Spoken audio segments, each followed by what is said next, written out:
Bullying is unwanted, aggressive behavior that involves a real or perceived power imbalance. We know it occurs with school-age children, but it can also occur in residential communities where seniors live.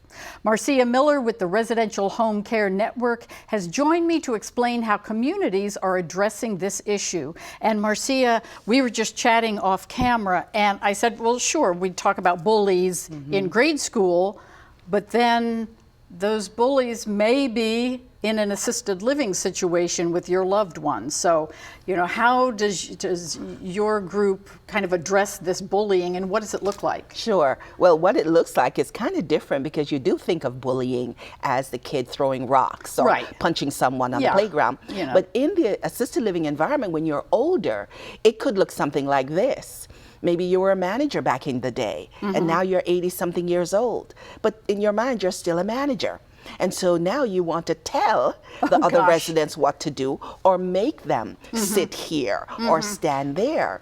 And so these are the things that you might find yourself, not necessarily a bully in the old sense of the word, but in the new sense of the word, is now we have to navigate that behavior to let them understand that this is not necessarily okay in this community, and the reasons why. And what can be done about it through loved ones or caregivers or the actual folks at the assisted living facility, how they can step in and kind of deter this. But you mentioned also to me, and I never thought about it this way, that if they kind of try to diffuse the bullying situation, it has to be an ongoing process. Correct. It doesn't happen just one time. It does not. You have to keep going with it. So we have house rules. Every community has house rules. Yes. There are guidelines, and usually in the onboarding process, you're going over the house rules with the families as well as the resident. But understanding if there are memory impairment issues, you may go over it today, and tomorrow it's not there anymore. So this is where your staff's training becomes really, really critical. So staffing is important to understand how to deal with the client, how to navigate when this happens. And when it does happen, not to point fingers, not to wag fingers, but to really get into their world and sort of have a conversation. Because sometimes you can just have a conversation and they get it immediately. They don't realize how they're being perceived. Yeah. Or they just need that gentle reminder of those house rules. Exactly. That this is how things are done, and we don't step over the line. Yeah, you know, so just training is a critical piece for both the staff as well as admin, the administrator, to make sure that it's an ongoing, because if it happens today, I promise you, it's going to happen tomorrow. Continue on. Yeah. Now, does the situation ever really get to the point of maybe that person has to be asked to leave the facility, or, you know, put in a different kind of situation there? Absolutely, because in the private home community, you really can't have that ongoing, because that 5 or 6 people, that's going to upset the whole charisma of the home.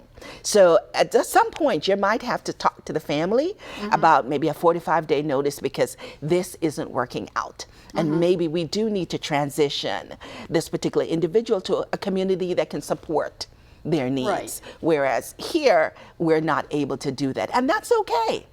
Not every person belongs in a particular kind of environment.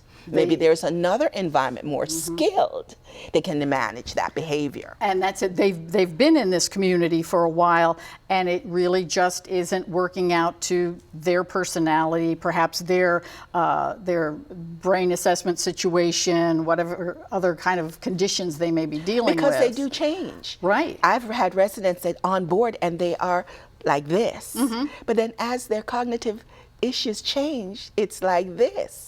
Now you have to deal with other kinds of behaviors. And so, yeah, it's an ongoing, you know, but it's not really bullying in the sense of the word. You know, I just want people to understand it's more like, you know, I'm accustomed to telling people what to do. What's the problem here? Sure, and they don't see it as a problem. And you didn't listen to me when I say don't sit in my chair. You know, it's little things. So it's those small things that you have to be aware of, the caregiver's family and loved ones have to be aware of, as well as the staff. And something can be done about it. Absolutely. So, Marcia, thank you so much. You know, thank you for shedding some light on how residential communities are taking proactive steps to reduce power struggles and bullying behaviors between the residents. excellent topic. Thank you. My pleasure.